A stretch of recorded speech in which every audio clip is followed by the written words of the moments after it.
Hello everyone, it's Pam from Glam Junk Journals. I'm so happy you're here with me today. Today we are going to do a really fun tutorial. But first off, I did want to say thank you and welcome to all my new subscribers. I am over the moon happy with all my new subscribers and of course my existing subscribers that have been with me throughout the years, and you guys are all a blessing and I wouldn't be here without you. So I just wanted to say thank you. So as you know, I recently got back from the most awesome retreat, and the inspiration comes from everywhere, I've got to say. And I was inspired by a lady who made a tag. We had a tag swap. So we created a tag for each of the individual ladies who went on the retreat. And I just had, over the past couple days, time to look at all of the fantastic tags that the ladies created. Everyone is so imaginative and so talented. Specifically, I wanted to say thank you to Wendy, one of the ladies from the retreat. Her tag inspired me for this tutorial today. And let me show you what we're going to be creating today. I am calling these my window postcard journal tags. Aren't these just fabulous? Oh my gosh. And Wendy created one very similar to this. I put a little bit different spin on it. You know, I've got to do my glam it up kind of thing, but let's create one of these today. And just be warned, they are addicting. Oh my gosh, I just love them. I'm super excited. So all you're going to need is a postcard. Now, what I looked at for the postcard that I'm going to be using for this journal tag is something that had an image or a pattern right in the center. And, you know, it really doesn't matter that much what it is, but that's what I looked for when picking out my postcards for creating this journal tag. Because what you're going to do is you're going to cut out the center of the postcard. As you can see, this is the back of the postcard, and on the other side I've lined it with some paper so you have some journaling space on the back. And so it's kind of opposite. And what this little cutout here from this tag punch that we're going to use today is the center of this postcard. And you'll see what I mean when we get into it. So like I said, get a postcard. Now, if you don't have postcards, I would just do a patterned piece of, you know, cardstock. Anything like that would work. So I cannot decide which one I'm going to use today. And another thing that I looked at, and I'm not trying to make this difficult for you guys because any postcard will work, is I liked writing on the back side. I think that creates some interest on the card because, as you can see, there's all the writing. And I just think that that's really cool. So let's just pick one, Pam. I don't know, but I'm kind of leaning towards this one because I just think it's really pretty, and the image is right in the center, and that's going to create this little dangle tag right here. So let's just do that. And I have one of these hole punches, and I don't remember what it's called, but this measures, the cutout measures about 1.5 by 2.5. And so if you don't have this particular punch, I would do a circle punch, an oval punch, maybe a die cut. That would all work. Or you can freehand a square or an oval and just cut it out of the postcard. Now, I, as you guys know, cannot cut really freehand very well, but I'm sure a lot of you can. So that's always an option, just to create this window in the center. So which one did I say? I think I'm going to use this one right here. And I like to turn my punch over so that I can, let me see, I'm getting some glare on the light here. I'm trying to turn it over so that I can see, you know, what's going to be on the little punch out right here. So there you have it. How fun is that, right? So let me get this out. And I will put a link to this particular punch in the description box below. I love it. Just love it. So look how cute this is. Oh, I just love this kind of stuff. Don't you love these little things? And here is the cutout of the postcard. Now what we're going to do is this is going to be the front of our tags. Now I like the postage stamp up towards the top, so I'm going to turn this around, and then what you're going to need besides that is an image. Now this particular image I got just from one of my postcards, and let me show you that. I just copied this postcard. Now, you know, there again, if you don't have any postcards with pretty ladies on them, there's tons of images out there. So look around. I mean, the Graphics Fairy has a lot of them. And if you don't want to put a person right there, you could just do flowers or a cutout from a magazine. Oh, that would be a really good idea. Is a cutout from a magazine, you know, something like that. And then I have a couple other places where I got some more images. This is a vintage hat box cover, so that goes on the top of a hat box. This is a what is this? And this isn't a, I think this isn't, what do they call these? I'm sorry, I'm drawing a blank. It's a cabinet card. There you go. Okay, Pam. This is a cabinet card, so that's wonderful. And here is another postcard. So, you know, the images I just gathered were from those particular things. And what I did is I cut them down to the size that's a little larger than this cutout. So as you can see, it's gonna look great behind that cutout. Now, I don't know which one I'm gonna use because they all look fabulous, right? Oh man, I don't know. I'm kind of leaning towards, oh, I don't know, this is hard. I kind of like this lady, so we're gonna use her today. I'm going to take my Distress ink in Walnut Stain, and I'm going to go around the edges here just to kind of, you know, outline it, give it a little bit of pop so that you can see the border. I really like that look. Now, another thought that I just had is you could do some gold pen around the edges. That would be really pretty. Oh man. Oh, the possibilities, you guys. But I'm going to stick with just doing some Distress ink around the edges. You could do some stickles around there. Ooh, that would be really pretty. Fabulous. All right, now I'm going to position this and just flip it over, and I'm going to glue the back on there. So I think what I'll do is I'll take my art glitter glue, and I'm going to go around the edges of the cutout, like so. Put my little pin back in my art glitter glue there.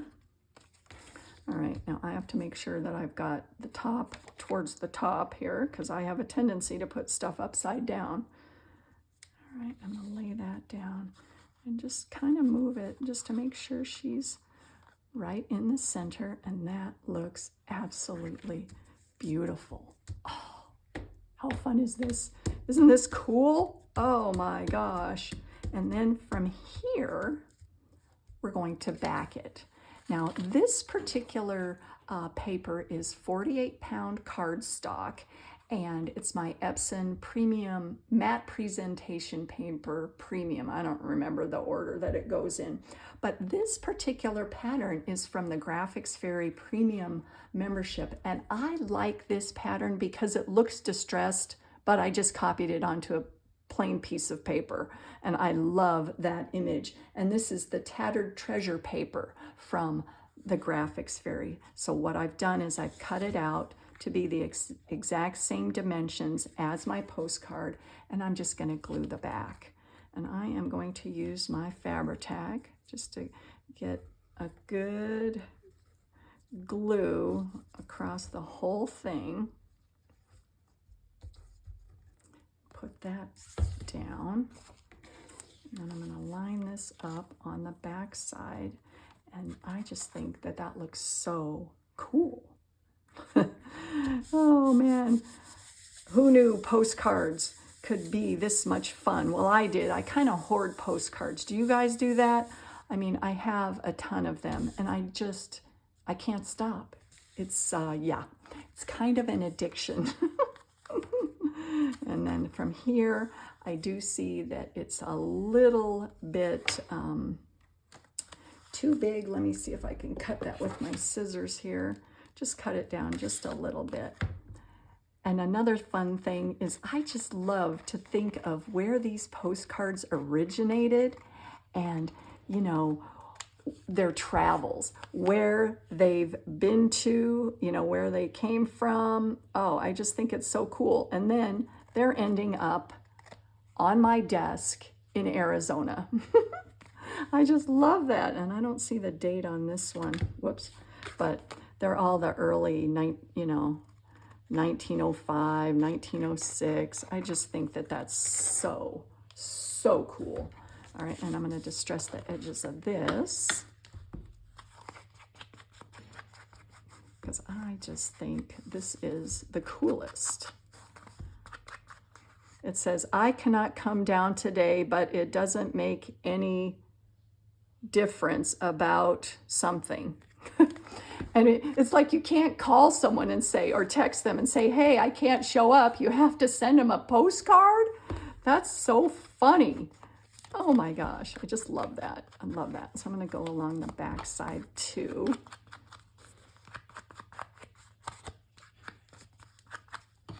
All right.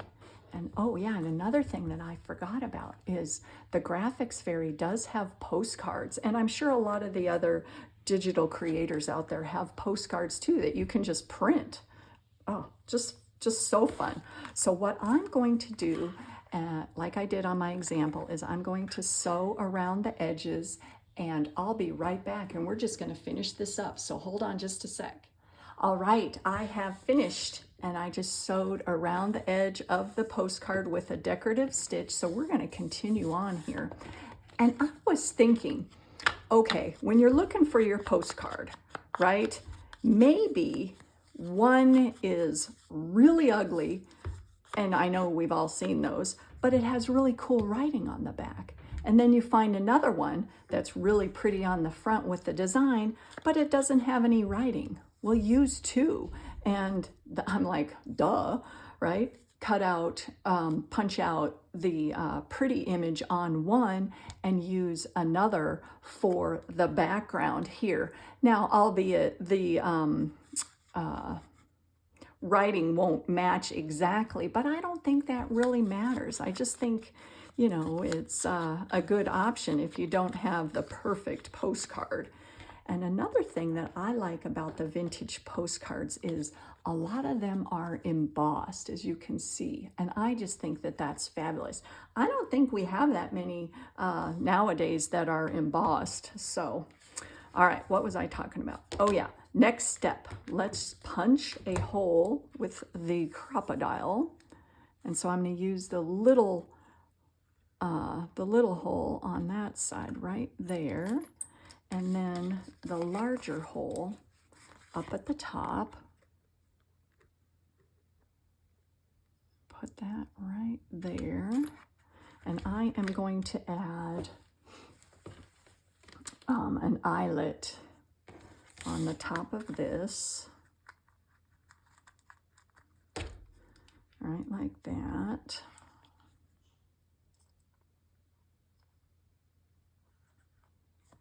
And squeeze really hard on that one. There we go. And then all you do is you, what? No, wait, is that done? No, let me squeeze harder. Hold on. It's not quite done yet. I gotta get it down on my lap here, you guys. There we go.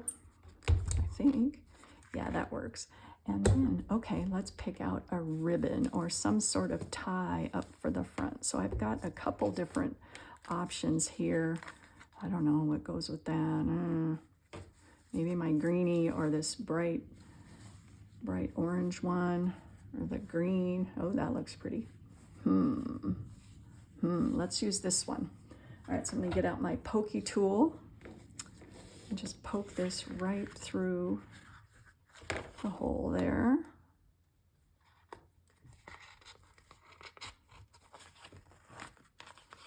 Get that through, and then I am just going to tie a bow here, right across, right in the center. Looks really pretty like that. Oh, look how good that looks, you guys. Oh my gosh, I love that green. Isn't that cool? Oh. And then what about, I'm going to take this little bulb pin, and I have a dangle that I created, a bead dangle. Well, what about adding these two on there and just attaching it right to the ribbon at the top? See if this works here. Get that in there. Come on, I know you go in there. Like so. That looks so good, you guys. And then the final, of course, you have to add bling. So I put some of Sheila's bling from Bohodaydreams. So let's just add some more right across the bottom here. Cut that down. I just love it. And just nothing, it's not complete without some bling. That's, I don't know, that's just how I roll, right? Get that attached down with some Fabri-Tac here right across the center.